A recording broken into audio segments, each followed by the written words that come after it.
In a world marked by geopolitical complexity and the constant threat of terrorism, weapons of mass destruction stand as an ominous specter that challenges global stability. Why, in the 21st century, do these lethal weapons that could trigger a catastrophe of apocalyptic proportions persist? What motivates nations to maintain nuclear, chemical and biological arsenals, despite the risks they represent? From the political and strategic reasons underlying the retention of these weapons as a deterrent resource to the technical complexities and high costs associated with disarmament, the picture is vast and multifaceted. How can the international community confront the proliferation of lethal technology in a world where the lack of control and surveillance creates fertile ground for terrorism? Let's look at this together. Someone at some point in their life told us that war is not something that can be won or something that should be pursued. Despite centuries of conflict and 2 world wars, it seems that humanity has not learned its lesson about the futility of war. In fact, we have reached the point of constantly inventing new weapons,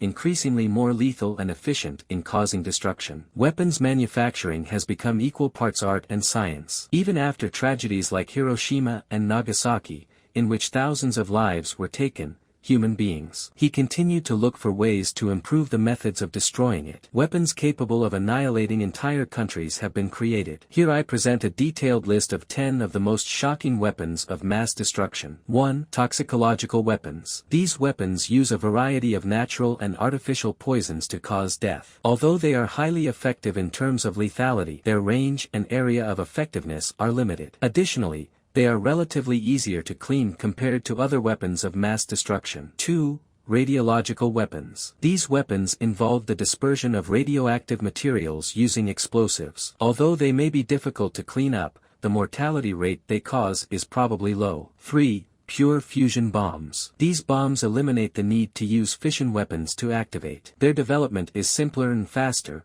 since they do not require the prior creation of a fission bomb. Additionally, they have fewer consequences compared to normal fusion bombs. 4. Napalm bombs. These bombs, composed primarily of Vaseline, were widely used as incendiary weapons during the Vietnam War. Their damage potential was increased by adding adhesives to prevent their removal and magnesium to make them water retardant. 5. Neutron bombs. These weapons produce a burst of neutron radiation. Although the infrastructure of the bombed area remains relatively intact, the amount of radioactive contamination generated can cause a large number of casualties. 6. Augmented fission weapons. These weapons use fusion reactions to increase their performance. However, they do not reach the level of a fusion bomb in terms of power. 7. But of course, fusion bombs, also known as hydrogen bombs, use nuclear reactions between hydrogen isotopes, such as tritium and deuterium, to generate a large amount of energy. Developed by Edward Teller and Stanislaw Ulam in the United States in 1951,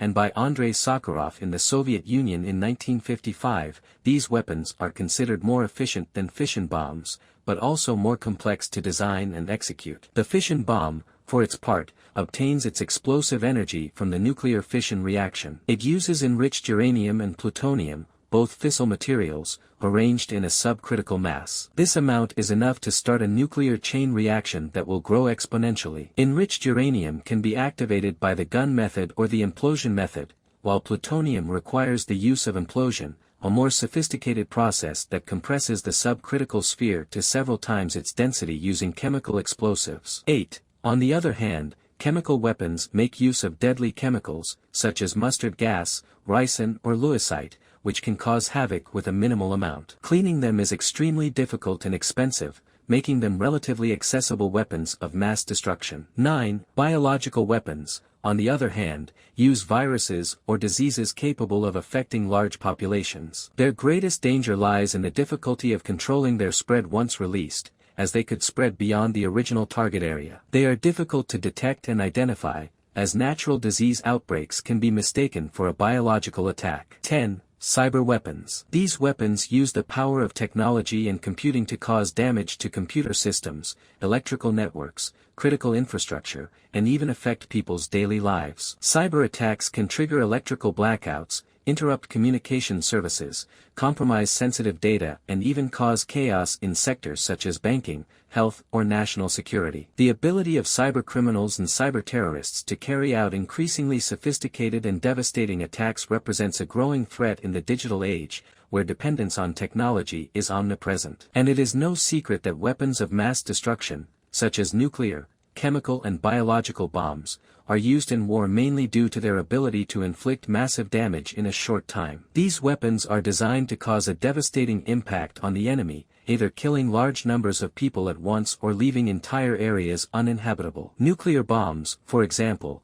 are capable of generating extremely powerful explosions that can destroy entire cities and cause an unimaginable number of deaths. Additionally, residual radiation from these bombs can contaminate vast regions, making the area uninhabitable for decades or even centuries. Chemical weapons, such as mustard gas or nerve agents, are extremely lethal even in small quantities and can kill people quickly and mercilessly. The difficulty in controlling their spread and clearing contaminated areas makes them extremely dangerous and effective weapons in the chaos and terror of war. On the other hand, biological weapons, such as viruses or genetically engineered diseases, represent an even greater threat due to their ability to spread rapidly and affect large populations. These weapons are difficult to detect and can be launched stealthily, making them even more dangerous. The indiscriminate use of these weapons of mass destruction in a war conflict could have catastrophic consequences for all of humanity. In addition to the immediate human losses, the environmental damage and resulting pollution could affect life on the planet for generations. That is why the use and proliferation of these weapons are of great concern globally, and ways are constantly being sought to prevent their use and dismantle their existence. And of course,